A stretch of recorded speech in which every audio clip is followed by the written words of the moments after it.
হতাশা মাদক দিয়ে দূর হয় না। হতাশা দূর হবে, বলে দিব, তিনটা জিনিস, মাত্র তিনটা। কয়টা ভাই? এক, 5 ওয়াক্ত নামাজ। এক কি? নামাজে আপনি অজু করে সেজদা দেন, ইনশাল্লাহ আপনার মনে প্রশান্তি না আসলে আমাকে এসে বলেন যে আসে না।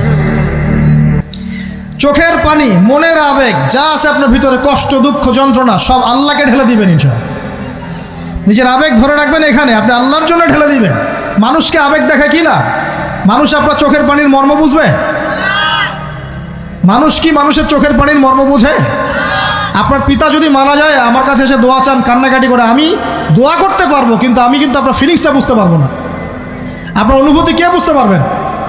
আল্লাহ পাক আপনার ঘাড়ের রগের চেয়েও কাছে আছে। সুবহানাল্লাহ, সুবহান আল্লাহ পাক ঘাড়ের রগের চেয়ে কাছে আছে। গতকালকে বাংলাদেশের একজন বরেণ্য আলেমের সাথে একটা কনফারেন্সে ছিলাম। উনি বলছিলেন যে এক ব্যক্তি, এটা শোনেন, এক ব্যক্তি খুব তার শখ যে তিনি সাহাবীদের মতো নামাজ পড়া শিখবেন। কথা বুঝতে পারছেন? সাহাবীদের মতো নামাজ শিখবেন। তো একজন বরেণ্য আলেমের কাছে এসেছেন, এসে বলছেন যে আমাকে সাহাবীদের মতো নামাজ শিখিয়ে দেন। তখন সেই আলেম আরেকজন আলেমের সন্ধান দিয়েছেন যে তুমি তার কাছে যাও, তিনি শেখাবেন। তো সেই ব্যক্তি একটু অবাক হয়েছেন, কারণ যাকে প্রশ্ন করেছিলেন তিনি অনেক বড় মুহাদ্দিস, আর যার কাছে পাঠানো হচ্ছে তিনি অত বড় মুহাদ্দিস নন, কিন্তু আবেদ, আমল করেন। তাকে গিয়ে বলছেন উনি আমাকে পাঠিয়েছেন সাহাবীওয়ালা নামাজ শিখিয়ে দেন। তখন তিনি বলছেন ঠিক আছে, সুন্দর করে অজু করে আসো, সুন্দর করে অজু করে আসো। অজু করার সময় খালি খেয়াল রাখবা যে আমি অজু করছি শুধু আল্লাহর সন্তুষ্টির জন্য। কি খেয়াল রাখবেন? অজু করছি শুধু আল্লাহকে রাজি খুশি করার জন্য অজু করছে, আর কোনো উদ্দেশ্য নাই আমার। অজু করতে যাচ্ছে, তিনি আবার বলছেন দাঁড়াও, শুধু আল্লাহকে রাজি খুশি করার জন্য অজু করো। আবার শুরু করছেন, আবার বলছেন শোনো, শুধু আল্লাহকে রাজি খুশি করার জন্য অজু করো। এভাবে বলতেই আছেন। নামাজে দাঁড়িয়েছেন, দাঁড়ানোর আগে বলছেন শোনো, শুধু আল্লাহকে রাজি খুশি করার জন্য নামাজ পড়ো। বলতেই আছেন। এক পর্যায়ে সে ব্যক্তি নামাজ শুরু করলো। নামাজে মনোযোগ এদিক ওদিকে যায়, আর তার মাথায় এটা আসে, এই শুধু আল্লাহকে রাজি খুশি করার জন্য আমাকে নামাজ পড়তে হবে, শুধু আল্লাহকে রাজি খুশি করার জন্য নামাজ পড়তে হবে। এই চিন্তা তার মনের মধ্যে ঘুরপাক খাচ্ছে। এভাবে নামাজটা সে শেষ করে চিন্তা করছে যে নামাজ তো পুরোপুরি মনোযোগ দিতে পারলাম না। বারবার মাথার মধ্যে এরকম চিন্তা আসছে, আল্লাহ আমাকে তো মাফ করে দাও, নামাজটা আমার মনে হলো না ঠিক মতো। তখন সে ফিরে এসে তার সে ওস্তাদকে বলছেন আমার তো নামাজ এরকম করে পড়লাম, কিন্তু শেষমেশ মনে হলো যে নামাজটা হয়তো কবুল হয় নাই, আল্লাহর কাছে খুব মাফ চাইলাম, আল্লাহ আমাকে মাফ করে দাও, নামাজটা মনে হলো না। তখন সেই যে প্রথম ব্যক্তি যিনি পাঠিয়েছেন তিনি বলছেন এটাই হলো সাহাবীওয়ালা নামাজ। তারা আল্লাহকে রাজি খুশি করার জন্য নামাজ পড়তেন, নামাজ শেষ করে আল্লাহর কাছে ইস্তেগফার করতেন, আল্লাহ কিছুই হলো না, কিছুই হলো না। আমার কথা কি বুঝতে পারছেন? অতএব আল্লাহকে রাজি খুশি করার জন্যে আপনি আপনার আবেগ, আপনার ইবাদত সব ঢেলে দিবেন ইনশাআল্লাহ। অন্য কারো কাছে কিছু পাওয়ার আশা করব। আমাকে আল্লাহ পাঠিয়েছেন দুনিয়াতে নামাজ পড়তে, রোজা রাখতে, দিনের প্রচার করতে, দিনের জ্ঞান অর্জন করতে, এই তো। তা আমি একজন মেয়ের জন্য জীবন নষ্ট করে দিব কেন? আমি তাহলে আল্লাহর কাছে কি মুখ দেখাবো, আর নবীর কাছে কি মুখ দেখাবো? ওখানে গিয়ে বলবো আল্লাহ আমি আমার অমুক প্রেমিকার জন্য আশেক হয়ে একদম জীবন দিয়ে দিয়েছি, আত্মহত্যা করেছি। গেছে ভাই, যাইতে দেন। যে ব্যক্তি আপনার অবস্থানকে মূল্যায়ন করে নাই সে আপনার যোগ্য ছিল না। এখন আপনি কি করবেন? নিজের অবস্থান উন্নত করেন, আপনার পিছনে লাইন ধরে ঘুরবে ইনশাআল্লাহ। এটাই বাস্তবতা। দুনিয়া খুব খারাপ জিনিস। মানুষের অবস্থানকে মূল্যায়ন করে, মানুষের অবস্থানকেই মূল্যায়ন করে, কিন্তু আল্লাহ রাব্বুল আলামিন আপনাকে সর্বাবস্থায় ভালোবাসেন। আলহামদুলিল্লাহ। এই যে আমরা এখন অনেক পাপ করছি না, আল্লাহ কি আমাদেরকে আযাব দিয়ে ধ্বংস করে দিয়েছেন? আল্লাহ পাক এখনও আমাদেরকে ভালোবাসেন, রহম করেন, আল্লাহ পাক অপেক্ষা করছেন কখন তওবা করবে, আমি তওবা কবুল করব। এই কখন আমার বান্দা খালি একবার বলে আস্তাগফিরুল্লাহ, আল্লাহ পাক সাথে সাথে মাফ করে দেবেন ইনশাআল্লাহ। আর সেই আল্লাহকে ভুলে আপনি কার পিছনে ছুটছেন? আমরা কিন্তু নিয়াত করতে পারি ভাই যে আমরা যারা ওয়াজ শুনলাম জীবনে কোনোদিন সিগারেটে হাত দিব না ইনশাআল্লাহ। রাজি আছি ভাই? অন্য বড় বড় জিনিস তো বহুত দূরের কথা। আচ্ছা, অনেকে রাজি হয় নাই কেন? আপনারা কি অলরেডি আসক্ত? আমি অনেক ভাইকে দেখেছি মাশাআল্লাহ ইফতার খুলেই একদম ব্যঞ্জন টানা শুরু করে। হ্যাঁ, এটা যে হারাম আপনাদের কেউ ওয়াজ করে শোনায় নাই? এটাকে কি মনে করেন আপনারা, হারাম না হালাল? কেউ বলেছে মাকরু, নাকি মাকরু ফতোয়া দিয়েছে? মাকরু শব্দের অর্থ জানেন আপনি? মাকরু শব্দের অর্থ কি একটু শোনেন। সূরা বনী ইসরাঈল খুলবেন। কোন সূরা? সূরা বনী ইসরাঈল আল্লাহ পাক বলছেন, আমি বনু ইসরাঈলকে এই কাজগুলো করতে নিষেধ করেছিলাম। কোন কোন কাজ? জেনা করো না, জেনার ধার কাছে যেও না, এতিমের মাল আত্মসাৎ করো না, শিরিক করো না ইত্যাদি। যারা আলেম আছেন তারা আমার কথা বুঝবেন। এই কাজগুলোর পরে আল্লাহ পাক বলছেন যে এই প্রত্যেকটা কাজ আল্লাহর কাছে মাকরুহ, অপছন্দের। কিসের? অপছন্দ। আর এটাকে আপনি সহজ মনে করছেন? নিয়াত করি আল্লাহ পাকের সন্তুষ্টির জন্য আমরা কোনোদিনও মাদকের সাথে সম্পৃক্ত হব না ইনশাআল্লাহ। আর বিশ্বাস করেন, শুধুমাত্র মাদকদ্রব্য নিয়ন্ত্রণ অধিদপ্তর এই আইন কানুন এগুলো দিয়ে, জরিমানা দিয়ে মানুষকে মাদক ছাড়ানো যাচ্ছে না, যাবে না।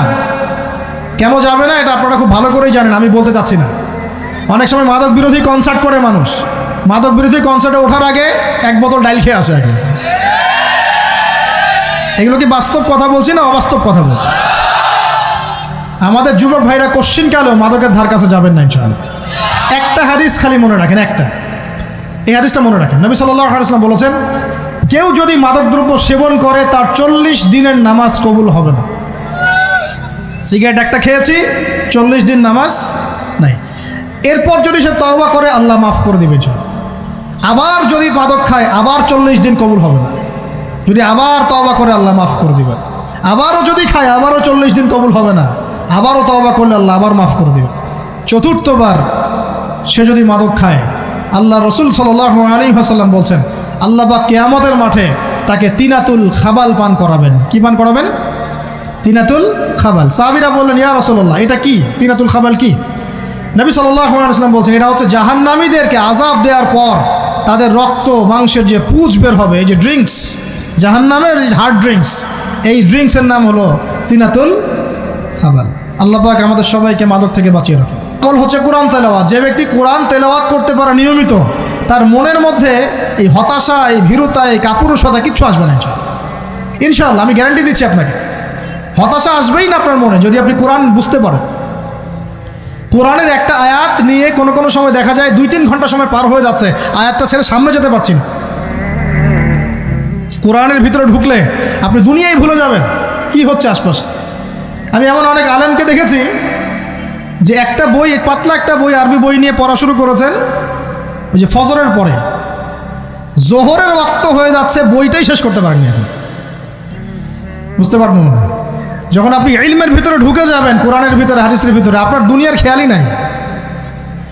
একজন আলেম, তিনি এক রাত্রে একটা বই লিখেছিলেন, চটি বই, এক রাত্রের মধ্যে। বলা হচ্ছে, তার সম্পর্কে বলা হচ্ছে যে রাতের খাবার তাকে দেয়া হয়েছে যে আপনি এটা খেয়ে নেন।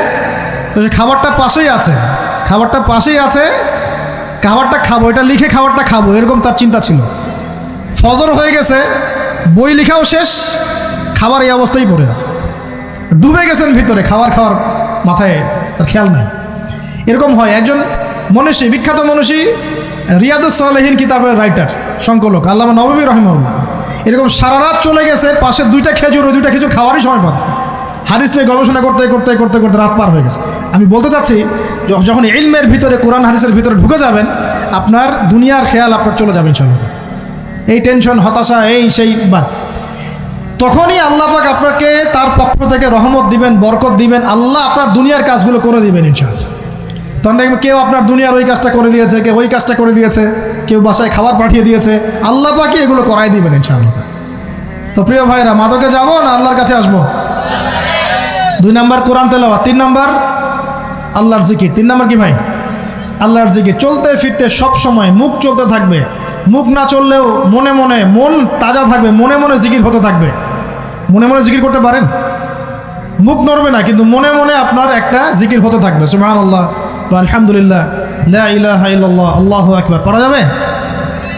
পারে। মানুষের মন কখনো চুপ করে থাকে না, কিন্তু মানুষের মন অলওয়েজ কিছু না কিছু চিন্তা করতে থাকে না, যতক্ষণ না ঘুমায় মানুষ। তো প্রিয় ভাইরা, বেশি বেশি জিকির করবো, সুবহানাল্লাহ, আলহামদুলিল্লাহ, লা ইলাহা ইল্লাল্লাহ, আল্লাহু আকবার, লা হাওলা ওয়ালা কুওয়াতা ইল্লা বিল্লাহ, এগুলো চলতে থাকবে। আল্লাহ পাক তৌফিক দান করুন, আমিন।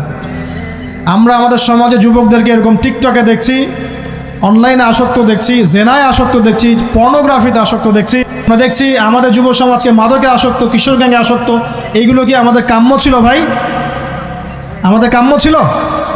এই অবস্থায় কি যুব সমাজ আল্লাহ পাকের দ্বীনের পতাকা হাতে নিয়ে আল্লাহর জমিনে দিন কায়েম করতে পারবে কি না একটু আমাকে উত্তর দেন দেখি। এখন এই অবস্থায় পারবে? অতএব অবস্থার উন্নতি করতে হবে কি না? উন্নতির জন্য রাজি আছি কিনা ইনশাআল্লাহ? আমরা চাই কি আল্লাহ পাকের দিনটা আল্লাহর জমিনে প্রতিষ্ঠা লাভ করুক, আল্লাহর দিন সবার ঘরে ঘরে পৌঁছে যাক, আল্লাহ পাকের দিনের যে সৌন্দর্য সবাই সেটাই, এই সৌরভটা সবাই পাক। আমরা চাই কি না? সমাজে শান্তি প্রতিষ্ঠা হোক, আবার সেই রাসূলের মতো যুগ চলে আসুক, আমরা চাই কি না? অতএব আমাদের সবাইকে যৌবনের এই